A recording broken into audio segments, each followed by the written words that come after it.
The big thing is, oh, 台湾不够好，一定是外国比较好。Jealousy, and then there was like adoration, and then curiosity, and then some people don't even know what they're queuing for. There's a queue, join the queue, and then there was a bit of bullying and stuff. So it was harsher in England. Hi， 大家好，欢迎来 Welcome to Taiwan。今天我们跑去到台北，跟我们台湾英国朋友聊天。影片开始以前，请不要忘记订阅、按赞、开始小铃铛。谢谢大家。My name's Billy Walsh or Hong Bi Li. Born in Pingdong, and my mum's from Jiaping Buluo, in Pingdong as well, and my dad's from England. So I grew up in southern Taiwan. First off, it was born in Kaohsiung, but I don't really remember that. It was too small. Then we moved to England, and then for maybe 2-3 years, 15, 16. Started wanting to play in a band. I quit school, so yeah. So that's where it all started, I guess. Let's go back memory lane. All right.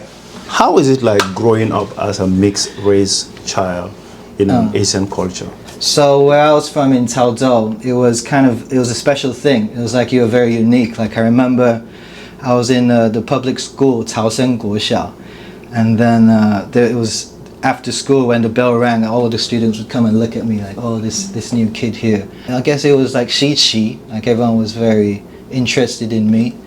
And yeah, and so everyone kind of, I don't know, wanted to be my friend, but then there was also lots of people who didn't like the popularity I got from that. So there was like jealousy, and then there was like adoration, and then curiosity. Yeah, it was interesting because you get stared at in the streets and stuff. Okay, you mentioned you moved to UK, and how long have you stayed in the UK? It's like back and forth. So I was there maybe 2-3 years when I was like a baby, and then mum and dad moved back to Taiwan. They had a bushi band, and then dad kind of wanted me to have some maybe international education or to get closer to my English family. So yeah, so they sent me by myself to live with grandma and aunties and stuff. Yeah, that was fun. But then after a while you kind of get homesick, right? So yeah, it was always lots of back and forth, lots of moving around. Yeah. So did you have any difficulties in adapting to life in the UK? Yeah, I've always felt, as an outsider, and I was a really shy kid, so whenever kind of kids in England in the school kind of aggressive, or they were kind of pulling faces at me or laughing at me, I would take it like I would be really hurt. And then there was a bit of bullying and stuff, so it was harsher in England, like harsher to adapt. And then when I came back to Taiwan, it was like a complete opposite, same amount of attention, but kind of like adoration, like a movie star or something. So yeah, it was a kind of personality crisis. Like yeah, big time. Right. I guess Taiwan drew me in more than the UK. It was more welcoming. It felt more accessible, friendly, and safer. But when I was like 20, 21, I had to choose if I wanted to be dual citizen or just have a UK passport. So I had to choose, and then I chose to have dual citizenship. So I had to go in the army as well. Okay. Which was interesting. So you've been in the army in Taiwan? Yeah, I was in the Taiwan army, yeah. I was a 陆军, 炮军, cannons, wiping cannons, pretty much. Yeah, it's funny. So can you shoot a rifle? Yeah, everyone learns to shoot a rifle. Yeah, foot soldier. Okay. For sure. I've always been interested in the army in Taiwan. I don't have a chance to be there, but if I had, I would have joined the army. It's kind of like a boot camp's kind of like, I guess, boarding school. Like everyone's like rough and kind of having fun, and then but it's tough. I guess it's I forgot. It's like 2 months or something. Boot camp, whatever. Now, how would you describe your overall life experience living in Taiwan compared to living in the UK?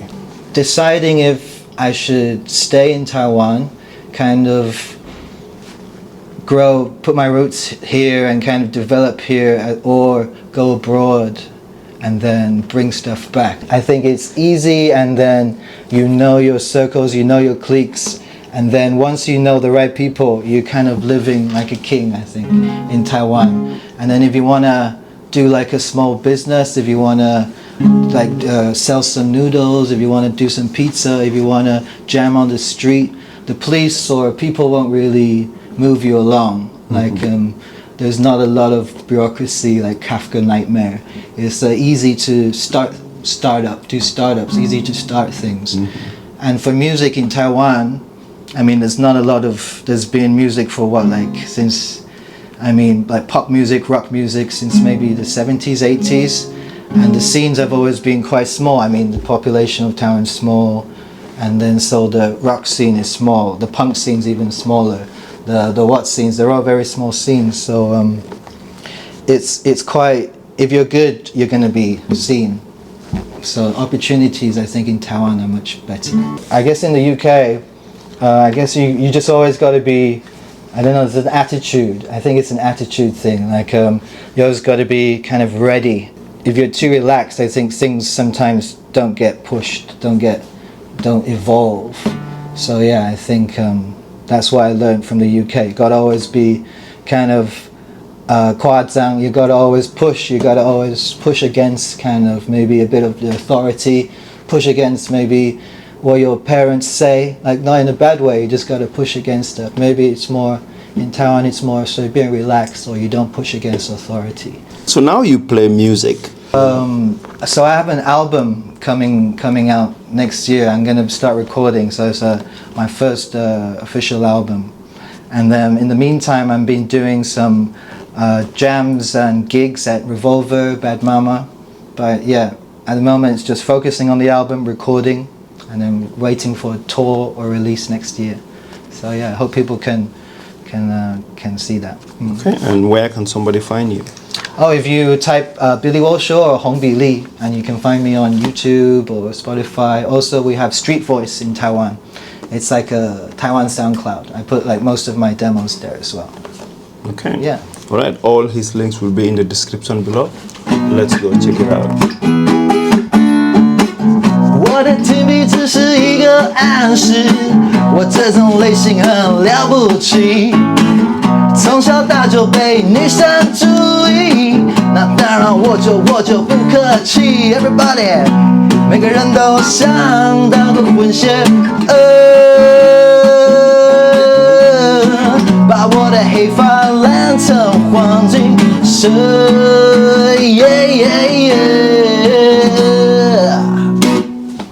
Wow, that is nice. It's going to be part of the album? Yes, this is 混血 my song. Well, if you're in the UK, the audience you have is much bigger than the audience you have in Taiwan. What do you think Taiwan could do to improve music industry here? I think in Taiwan, a lot of people are used to free events, like big free events where you see all the big Taiwan bands. And so there's no real culture of spending money to go see like a local band. It's not like the top things some people would do. So maybe the culture of just supporting your local band, I think that's what needs improving. Okay. Yeah.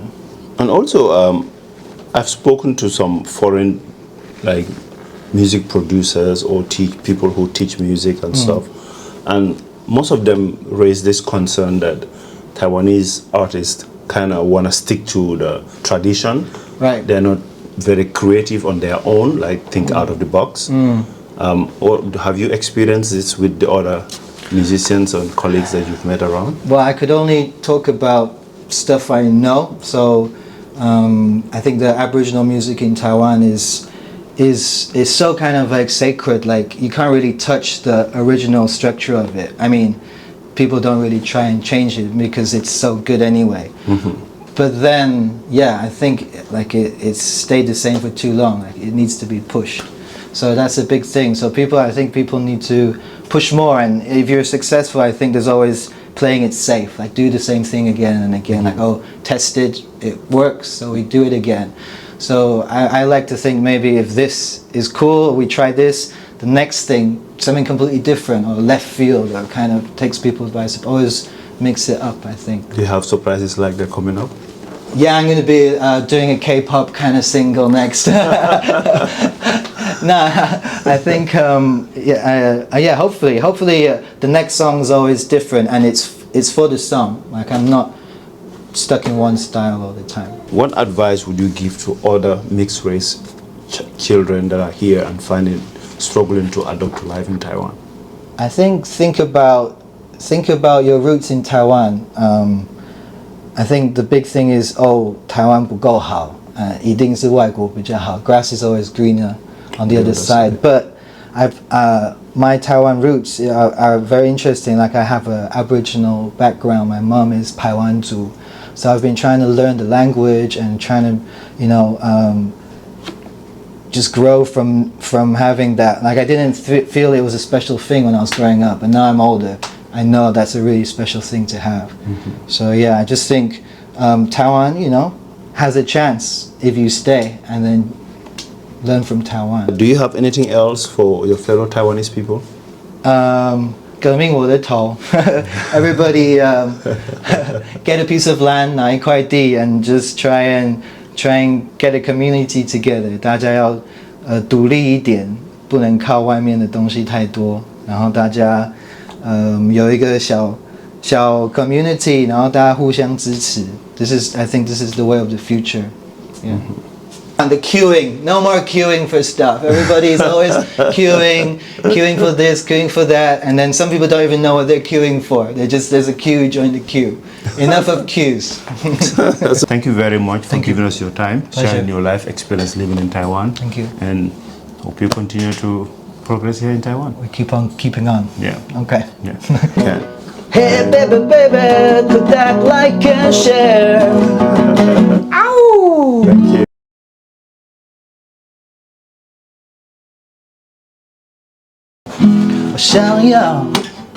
我想要一块地，做自己的事情。我不要喷农药 ，no， 我要给家人吃。双手挖土地，土地创造了你，还有我，我来盖个小木屋 ，baby baby。台风把它吹倒了，台风来了，台风来了，台风来了 ，come on， 台风来了，台风来了，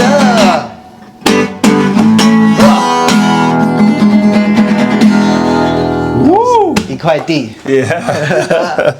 I love this.，Thank you。Okay.